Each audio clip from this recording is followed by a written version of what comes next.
Hello everyone. तो आज का टॉपिक है average acceleration and instantaneous acceleration.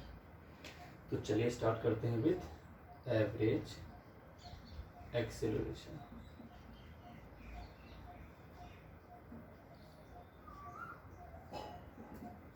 Average acceleration में क्या होता है,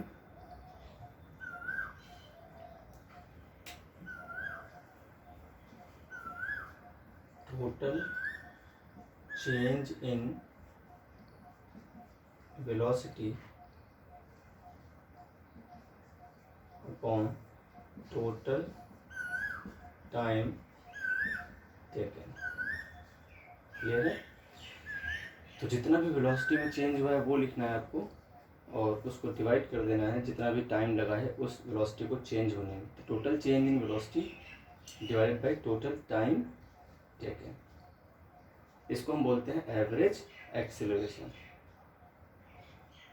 ठीक है, ये क्या है? ये वेक्टर क्वांटिटी है। It is a vector quantity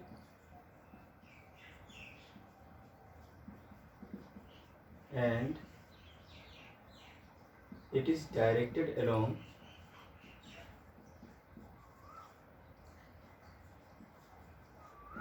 the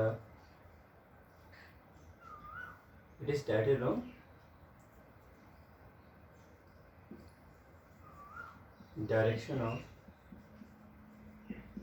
change in velocity।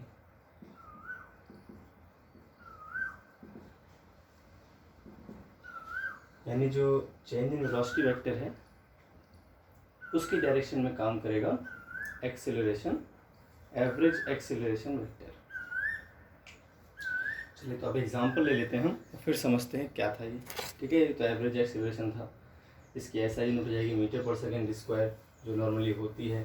तो एक क्वेश्चन ले लेते हैं, उससे देखते हैं कैसे सॉल्व करना है इसको। तो मान लीजिए आपके पास एक पार्टिकल है, it is moving on a circular path. ठीक है, it is moving on a circular path with uniform speed. Uniform speed का मतलब इसकी स्पीड क्या है? v है, पर इसकी डायरेक्शन कंटिन्यूसली चेंज हो रही है। तो मान लीजिए एट एनी इंस्टेंट जो पार्टिकल था वो यहाँ था और एक क्लॉकवाइज घूम गया, इस तरह से ऐसे घूम रहा है क्लॉकवाइज, और कुछ देर बाद ही यहाँ पर आ गया। क्लियर है? तो हम क्या करेंगे, इनिशियल पोजीशन को मिला दिया मैंने सेंटर से। सेंटर को आप मान लीजिए इट इज ओरिजिन। क्लियर? अच्छा, जो वेलोसिटी होती है इट इज टेंजेंशियल, ये होती है टेंजेंशियल। तो मान लीजिए जो वेलोसिटी वेक्टर है आपका वो है यहाँ पर ऐसा, क्योंकि ये क्लॉकवाइज घूम रहा है तो वेलोसिटी वेक्टर ये हो जाएगा। ठीक है, तो इसको हम बोल देंगे v1 वेक्टर। क्लियर है? और जो ये आएगा इसको हम बोलेंगे पोजीशन वेक्टर, तो ये हो गया आपका r1 वेक्टर। सिमिलरली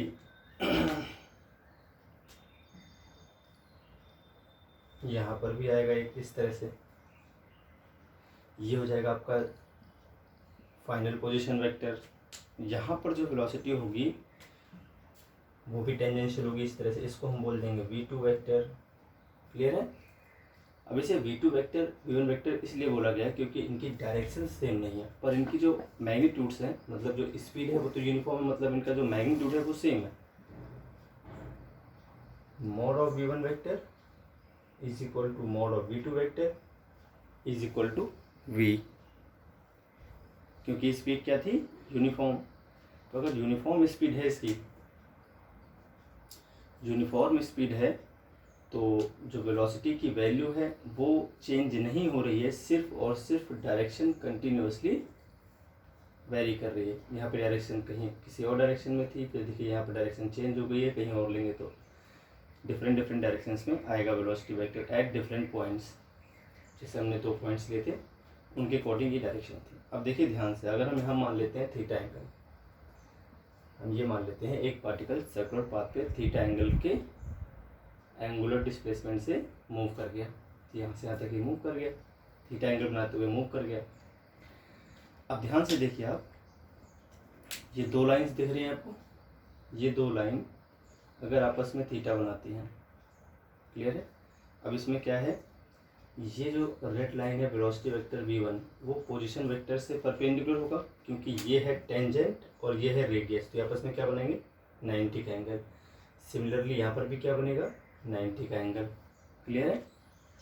तो जैसा कि पोजीशन वेक्टर वेलोसिटी वेक्टर से 90 बना रहे हैं, अब दो पोजीशन वेक्टर्स के बीच अगर थीटा एंगल बनेगा तो दोनों वेलोसिटी वेक्टर के बीच भी थीटा बन जाएगा, क्योंकि अगर कोई लाइन इस तरह से थी और इस लाइन को मैं इस तरह से मोड़ दूँ ऐसा, है ना, इसको हम डिस्प्लेस करवा दें इस तरह से, जितने एंगल से लाइन घूमेगी उतने एंगल से परपेंडिकुलर भी आपका घूम गया होगा इस तरह से। ये दो लाइंस के बीच अगर थीटा एंगल बनेगा तो उनके परपेंडिकुलर्स भी आपस में क्या बनाएंगे, थीटा एंगल ही बनाएंगे, ठीक है, बिल्कुल सिंपल है। तो अब देख लेते हैं कि v1 वेक्टर और v2 वेक्टर का अगर हम अलग से यहाँ पर बनाते हैं एक ट्रायंगल। सबसे पहले v1 वेक्टर के पैरेलल वेक्टर ले लीजिए आप, एक यहाँ पर ले लिया हमने v1 वेक्टर, ठीक है, और ऐसे ही v2 वेक्टर के पैरेलल एक वेक्टर ले लिया हमने, इस v2 वेक्टर के पैरेलल हो गया, ठीक है, इसको बोलेंगे हम v2 वेक्टर। तो v2 वेक्टर और v1 वेक्टर दोनों के टेल को मिला के हमने यहाँ पर एक ट्रायंगल बना लिया, उनके बीच जो एंगल बनेगा वो थीटा बनेगा। ध्यान रहे अगर दो लाइंस आपस में कोई एंगल थीटा बनाती हैं तो उनके परपेंडिकुलर्स भी सेम एंगल ही बनाएंगे, ठीक है, 101% मैथमेटिकल है। अब हम देखें तो इनिशियल वेलोसिटी ये है और फाइनल वेलोसिटी ये है, तो हमें क्या निकालना है, हमें निकालना है डेल्टा वी। डेल्टा वी का मतलब है चेंज इन वेलोसिटी।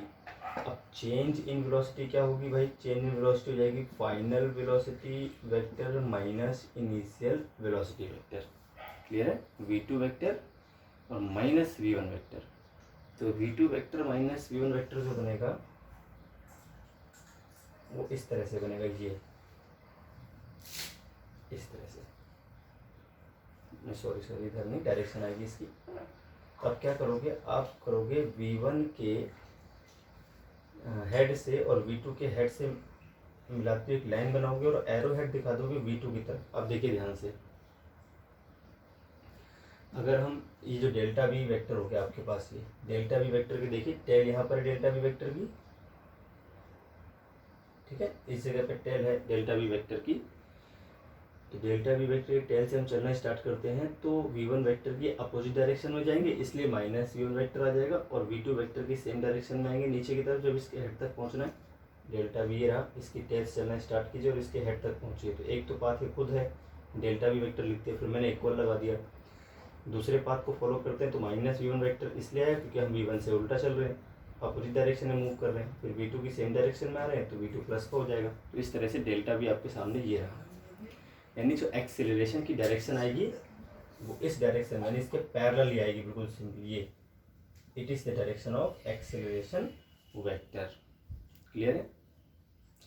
अब आप मान लीजिए यहाँ से यहाँ तक आने में अगर इसको टाइम लग जाता है t, टाइम कितना लगता है भाई t, तो उस केस में जो एक्सेलरेशन वेक्टर है वो होगा कितना, देखते हैं एक्सेलरेशन वेक्टर कितना हो जाएगा। ये सारी बातें आप नोट कर लें, देखते हैं। अब एक्सेलरेशन वेक्टर का जो फॉर्मूला मैंने आपको बताया अभी, ये होता है डेल्टा वी वेक्टर और अपॉन में time interval. Delta V vector हो गया आपका v2 vector minus v1 vector upon में टाइम t दे रखा है आपको, है ना। इस ट्रायंगल की भी जरूरत नहीं, इसको बेटा देते हैं, डायरेक्शन आपके सामने है ही। तो आप देखते हैं क्या करना है। अब अगर हमें निकालना होता मोड ऑफ ए वेक्टर तो v2 वेक्टर और v1 वेक्टर का जो सब्ट्रैक्शन आता है वेक्टर फॉर्म में, जो उसकी वैल्यू आएगी, वैल्यू आती है v1 square plus v2 square minus 2v1 v2 cos theta, और अपॉन में टाइम की वैल्यू t दे रखी है आपको। अब देखिए mode of v1 mode of v2 दोनों ही v के इक्वल हैं, ठीक है। ये वेक्टर फॉर्म था, जब हम इसका मोड निकालेंगे तो इसका मोड आएगा और इसका मोड होता है इसके बराबर। दो वेक्टर्स के सब्ट्रैक्शन की जो वैल्यू होती है वो होती है √v1² + v2² - 2v1 v2 cos theta. अब देख लेते हैं, v1² की वैल्यू v है तो v² आ गया, v2² की वैल्यू v है तो v² आ जाएगा -2v1 v2 cos थीटा। अब v1 v2 दोनों ही v थे तो v लिख दिया अपॉन में टाइम। क्लियर है? तो अब देखते हैं a = क्या आ जाएगा, a = आ जाएगा √v² मिलके हो गए 2v² - 2v² cos theta divided by time. Clear है? अब देखिए क्या हो जाएगा, a = आ जाएगा 2v² हम ले लेते हैं common, 1 - cos theta divided by t।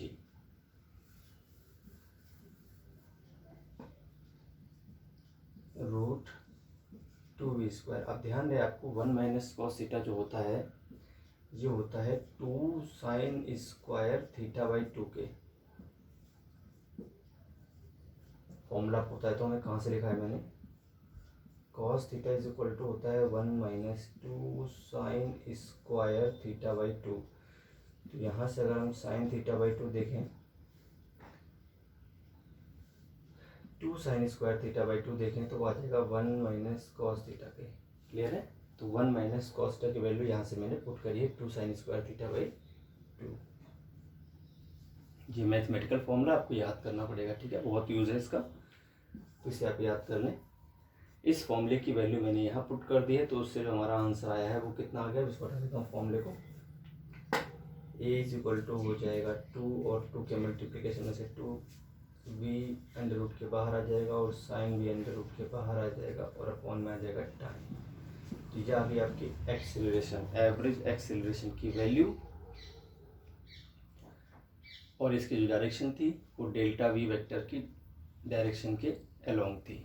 तो इस तरह से हम निकालते हैं एवरेज एक्सेलरेशन, है ना। आपको वेलोसिटी कितनी दे रखी है, कितनी चेंज हो गई है वेलोसिटी, वो टाइम, तो इजीली आप निकाल सकते हो एवरेज एक्सेलरेशन।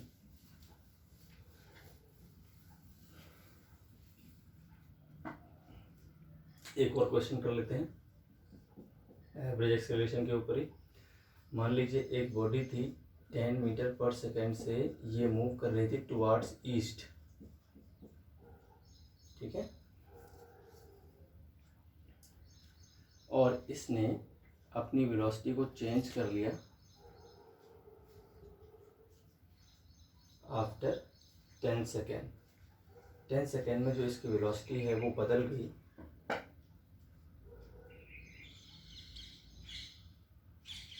और बदल कर जो हो गई, कितनी हो गई भाई, 20 मीटर पर सेकेंड हो गई है नॉर्थ में, ऐसे मान लीजिए, ठीक है। 10 मीटर पर सेकेंड की स्पीड से ईस्ट में ट्रेवल कर रहा था, इसके बाद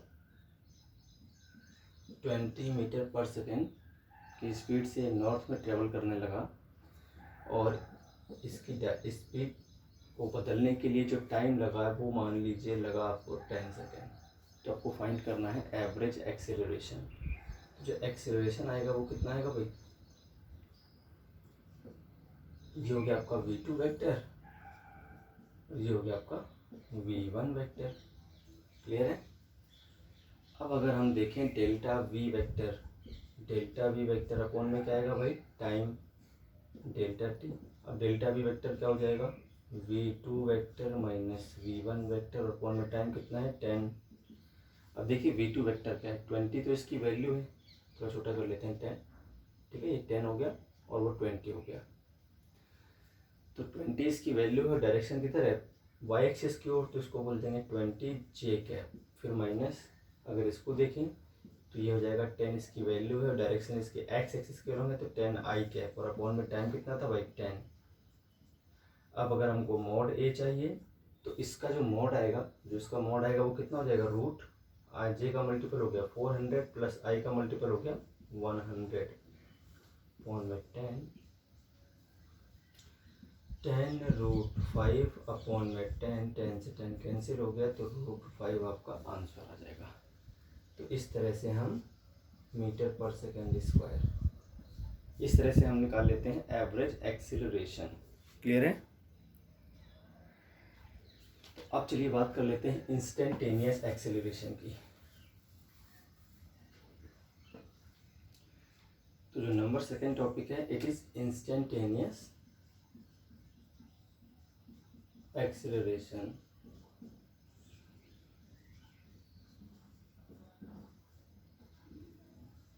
तो किसी इंस्टेंट जो एक्सीलरेशन आता है, मान लीजिए जो आपका एक्सीलरेशन है इट इज़ वेरिएबल, तो किसी इंस्टेंट जो एक्सीलरेशन आएगा इसको हम क्या बोलेंगे? Instantaneous acceleration.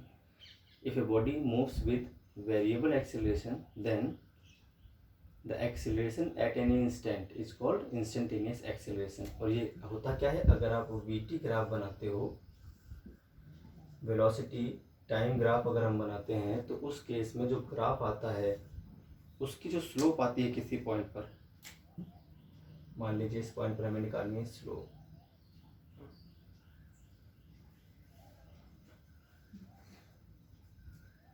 ठीक है, ये थीटा हो गया, तो slope is called acceleration. Slope of v velocity time graph at any instant, instant का मतलब पॉइंट पे है ना, eight any instant is called instantaneous acceleration. ये है आपका, तो इसका मतलब जो a आता है वो क्या आता है भाई? ये आता है स्लोप के इक्वल, और स्लोप किसके इक्वल आएगी वीटी ग्राफ में? तो वो आ जाती है dv/dt, हम पहले पढ़ चुके हैं। अगर आपका yx ग्राफ है तो उसकी स्लोप होती है dy/dx।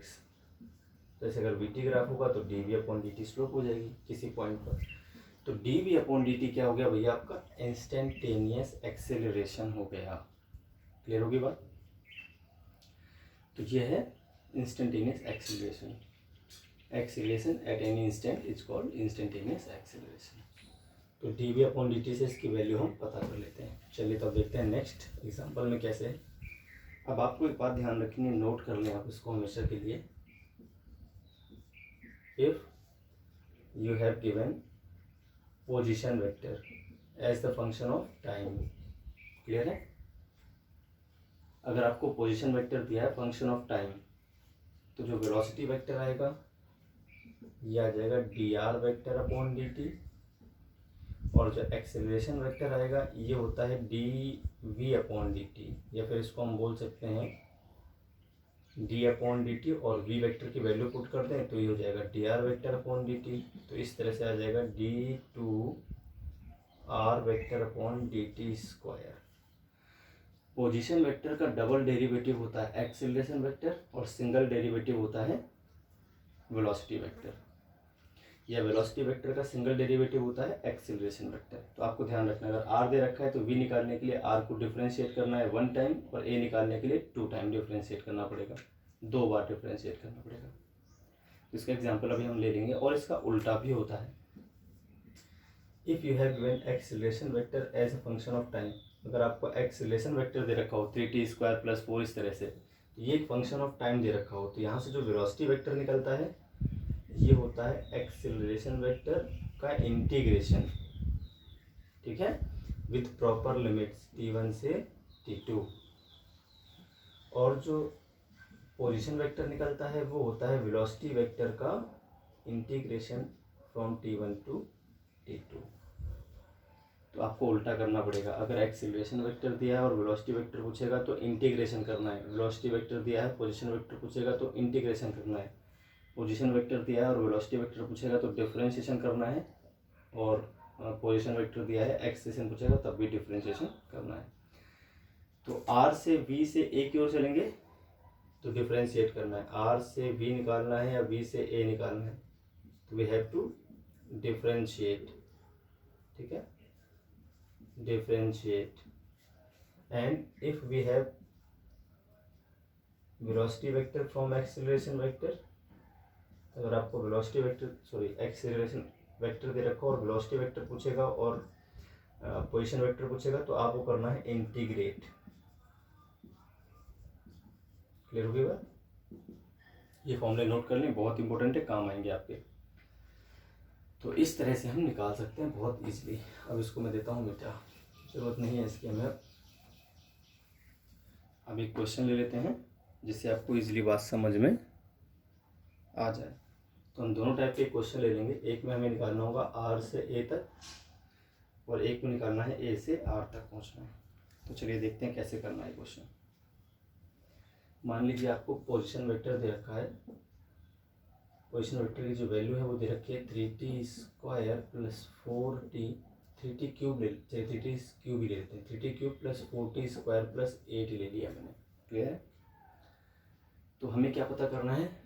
Velocity at 4 second and acceleration at second. 4 second पे वेलोसिटी क्या है और सेकेंड पे एक्सेलरेशन क्या है, ये हमें पता करना है। चलिए करते हैं सॉल्यूशन। सबसे पहले d निकालना है, तो ये होता है dr/dt, तो हम इसको कर देंगे डिफरेंशिएट। तो t बाई dt, r की value 3t cube plus 4t square plus 8 कर देंगे। तो ये 3 तो आगे आ जाएगा, पावर आगे आती है, एक पावर कम हो जाती है, पावर आगे आती है, एक पावर कम हो जाती है, तो हो जाएगा 0। 9t square plus 8t। अब अगर हमें निकालना है एट 4 सेकेंड, तो टाइम की वैल्यू क्या पुट कर देनी है आपको? v इक्वल टू आ जाएगा आपका 9 into 4 raise to the power 2, 8 into 4, 9 multiply 16 plus 8 4 जा 32, 9 6 जा 54, 9 1 जा 9 और 5 हो गया आपका 144 plus 32, 6 7 1, 176 metre per second square आ गई आपकी वेलोसिटी। अगर आपको दे रखा था पोजीशन वेक्टर तो। अब आपको निकालना है एक्सेलरेशन। ठीक है, तो ध्यान रखें ये अपना वेलोसिटी वेक्टर आ ही चुका है, ये वेलोसिटी वेक्टर था, इसको ध्यान रखना है आपको, इसका यूज करेंगे हम अभी। तो जो वेलोसिटी आई थी वो 90 स्क्वायर प्लस 80 आई थी। तो इसको हम मिटा देते हैं। अब ध्यान से अगर आप देखेंगे तो आपको पता है एक्सेलरेशन क्या होता है भाई, dv/dt। v की वैल्यू देखिए आपके सामने लिखी हुई है 9t square plus 8t, upon में क्या कर दिया मैंने dt। इसे कर देते हैं, अभी देखो इसकी ज़रूरत नहीं है। 9 आगे आ जाएगा, 2t प्लस 8 हो गया अपने पास डिफ्रेंशिएशन इसका। तो 18t प्लस 8t की वैल्यू अगर हम 2 पुट कर दें, तो जो एक्सेलरेशन आएगा at second it will be 18 multiply 2 plus 8, 36 plus 8, it will be 44 metre per second square. Clear है? तो इस तरह से हम निकाल लेते हैं एक्सेलरेशन और velocity vector if you have given position vector. अब उल्टा कर लेते हैं, सेम क्वेश्चन कर लेते हैं हम। सेम क्वेश्चन नहीं करना है तो आप अलग क्वेश्चन भी कर सकते हो, आपकी मर्जी है। मैं इसी क्वेश्चन को रिपीट कर लेता हूँ। जैसे हमको ये दिया होता है 18t प्लस 8 दिया होता, फॉर एग्जांपल आप ऐसा मानो। तो चलिए मान लीजिए एक्सेलरेशन आपको दिया है 18t प्लस 8। देखिए वही आंसर आते कि नहीं वापस। क्वेश्चन में दिया हुआ है 18t प्लस 8 जो है ये एक्सेलरेशन है, तो you have to find velocity average, या वेलोसिटी एट एन इंस्टेंट भी आप पता कर सकते हो, आपकी मर्जी है। ठीक है, वेलोसिटी एवरेज बिटवीन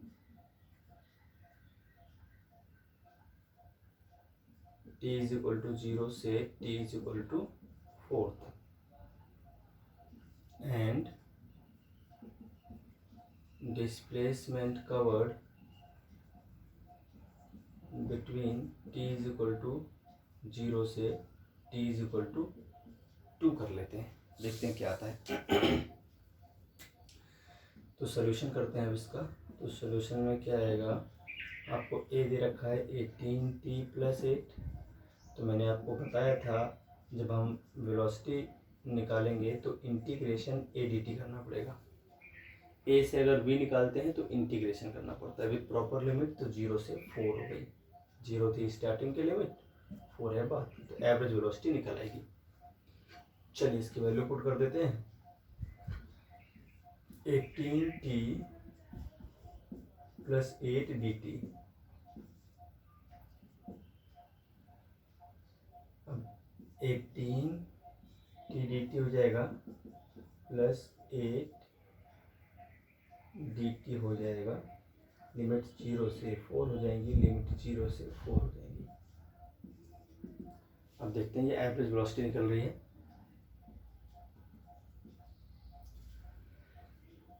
18 आ जाएगा आगे, t² / 2 हो जाएगा। इंटीग्रेशन इसका हो जाएगा 8 × t। लिमिट देख लेते हैं, 0 से 4 है, इसकी भी लिमिट कितनी है भाई, 0 से 4 है। जो नंबर होता है उसको आप सीधे बाहर निकाल सकते हो, लिमिट में भी रख सकते हो, आंसर आपके वही आने हैं। तो ये 16 हो जाएगा, 4 का स्क्वायर अपॉन में 2 था, माइनस 0 पुट करेंगे तो 0 ही आएगा, और अपॉन में आ गया आपका 2 + 8, 4 - 0 पुट करते हैं अगर हम तो क्या आ जाएगा, ये आ गया आपका 2 से 2 कैंसिल, तो 18 × 8 + 32। ठीक है, तो v इज इक्वल टू देखिए क्या आ जाएगा, 8 × 8 = 64, 8 × 1 = 8, 144 + 32, तो ये क्या हो जाएगा 176। देखिए सेम आंसर आ गया। वेलोसिटी 176 मीटर/सेकंड आई थी, तो उल्टा करने पर भी वही आ रही है। क्लियर होगी बात। तो अब आगे बढ़ चलते हैं। हमें क्या निकालना था भाई, हमें निकालना है अभी, अब हमें निकालना है अब पोजीशन वेक्टर, है ना। तो पोजीशन वेक्टर देखते हैं कैसे निकालना पड़ेगा। सॉरी, पोजीशन वेक्टर नहीं, डिस्प्लेसमेंट। तो it will B v dt, है ना, फ्रॉम 0 से 2। अब देखें v क्या था, ये था आपका v। लिमिट मत देखिए, लिमिट तो हम बाद में लगाते हैं ना, तो ये तो v लिखा हुआ है, तो इसका ही तो इंटीग्रेशन आता v। अगर लिमिट ना होती तो आता 18t² / 2 + 8t। जो v की वैल्यू है वो कितनी है, यहाँ से देखिए 18 × t² / 2, ये तो लिमिट बाद में रखती है। केवल v निकालना होता, हमें v इंस्टेंटेनियस निकालना होता तो हम लिमिट नहीं लगाते, है ना। तो अपना आंसर क्या था, 18t² / 2 + 8t आता उस केस में। एवरेज निकालने के लिए लिमिट लगानी पड़ती है अपने को। तो 18t² / 2 तो होगी v की वैल्यू, और प्लस 8 × t, ये आ गया आपका v। क्लियर है। तो इस तरह से क्या हो जाएगा, 90² + 8t इंटीग्रेशन ऑफ dt। इसमें अगर लिमिट्स ना होती, या ऐसा होता है ये लिमिट्स ना होती, तो उसको बोलते हैं इंस्टेंटेनियस वेलोसिटी। तो ये होती है अपनी वेलोसिटी। ठीक है, तो वेलोसिटी की वैल्यू यही लिखनी है। वो तो जब पूछा उसने एवरेज, तब लिमिट लगाई जाती है। अगर हमसे पूछता है इंस्टेंटेनियस, तो हम सिर्फ इंटीग्रेशन करते हैं और प्लस एक कांस्टेंट c लिख देते हैं। क्लियर है भाई। इसको हटा देते हैं।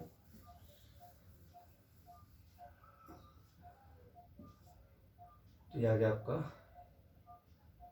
9, इंटीग्रेशन डायरेक्ट कर देता हूँ मैं इस बार। 9 तो आगे आएगा, t² का t³ / 3 हो जाएगा, प्लस 8 तो आगे आएगा, और t का हो जाएगा t² / 2। ये हो गया आपका डिस्प्लेसमेंट। जैसे इंटीग्रेशन करते हैं, पावर 1 बढ़ती है वही डिवाइड होती है, प्लस का अलग होता है, पावर 1 बढ़ती है और वही डिवाइड हो जाती है। तो भैया आ गया आपका 3t³ + 8t² / 2, क्या गया आपका 4t², है ना। अब जो इसमें लिमिट्स थी वो क्या थी भाई, 0 से 2, 0 से 2। हमें सिर्फ r निकालना होता तो हम यहाँ पे एक प्लस c और लगाते इस तरह से। और अगर हमें डिस्प्लेसमेंट निकालना है, पोजीशन वेक्टर निकालना है, पोजीशन वेक्टर निकालना होता तो सिर्फ c लग जाता है उसमें कांस्टेंट, तब लिमिट नहीं लगती। लेकिन अगर हमें डिस्प्लेसमेंट निकालना है तो ये सी नहीं आएगा। फिर प्रॉपर लिमिट्स के साथ हम करते हैं। तो लिमिट्स क्या थी भाई इसकी, 0 से 2, यहाँ पर भी क्या थी 0 से 2। तो अब देख लेते हैं क्या आएगा आंसर। इसको हटा देते हैं, उसकी ज़रूरत नहीं है, उसी में कर लो आप डायरेक्ट सॉल्व। 2 का क्यूब आ जाएगा 8/3 माइनस 0/3, पहले 2 को टी के प्लेस पे पुट करेंगे तो 4/2 माइनस 0/2। तो ये आंसर आ जाएगा आपका 3 8 24 प्लस 16 30। आपका आंसर 30 नहीं 40, सॉरी 40 मीटर आपका आंसर हो गया। तो इस तरह से आपको सॉल्व करने पड़ते हैं आंसर। अगर इसी केस में हमसे पूछता केवल v इंस्टेंटेनियस बताइए, ये लिमिट्स ना दी होती हैं ऐसे, और बोलता कि पोजीशन वेक्टर बताइए, सिर्फ r बताना है, लिमिट्स ना दी होती। हमसे पूछता कि इंस्टेंटेनियस स्पीड क्या है और r क्या है, तो हम इसको बहुत सिंपली सॉल्व करते हैं। फिर इसमें कांस्टेंट लिखना पड़ता है। आप ये भी समझ लो एक बार, अगर हमसे पूछता v इंस्टेंटेनियस तो हमें करना पड़ता है इंटीग्रेशन ऑफ a dt, है ना, और यहाँ पर एक प्लस कांस्टेंट भी लिखना पड़ता है। अगर यहाँ लिमिट्स नहीं है तो एक कांस्टेंट सी लिखना पड़ता है। सी की वैल्यू हम निकाल नहीं सकते, उसको ऐसे छोड़ना पड़ता है। तो ये आपको हो जाता है 18t प्लस 8 dt और प्लस एक कांस्टेंट लिख देते भैया हम। तो यहाँ पर 18t square by 2 plus 8t plus C, तो 9t square plus 8t plus सी आपकी इंस्टेंटेनियस वेलोसिटी होती है। क्लियर है। और जो पोजीशन वेक्टर होता है अपना, जो पोजीशन होती है इसकी, वो क्या आती है भाई, वो आती है आपकी वी डी टी प्लस एक कॉन्स्टेंट सी लिखना पड़ता है हमको। तो यह आता आपका 9t square plus 8t dt plus C, तो यह आता सिर्फ r, तो ये कितना हो जाता है 9t³/3 plus 8t square by 2 plus एक constant 3t³ plus 3t³ plus 4t square plus C. तो आपको ध्यान हो तो आपका r ऐसे कुछ था, यहाँ पर हमने सिर्फ 8 और लिखा था, तो कांस्टेंट की वैल्यू 8 हो जाती। क्लियर है। तो इस तरह से हम निकाल सकते हैं इजीली। तो आज के लिए इतना ही। नेक्स्ट वीडियो लेक्चर में हम कुछ न्यूमेरिकल्स कवर करेंगे, instantaneous velocity, instantaneous acceleration, average acceleration और एवरेज वेलोसिटी पर। तो आज के लिए इतना ही। ओके।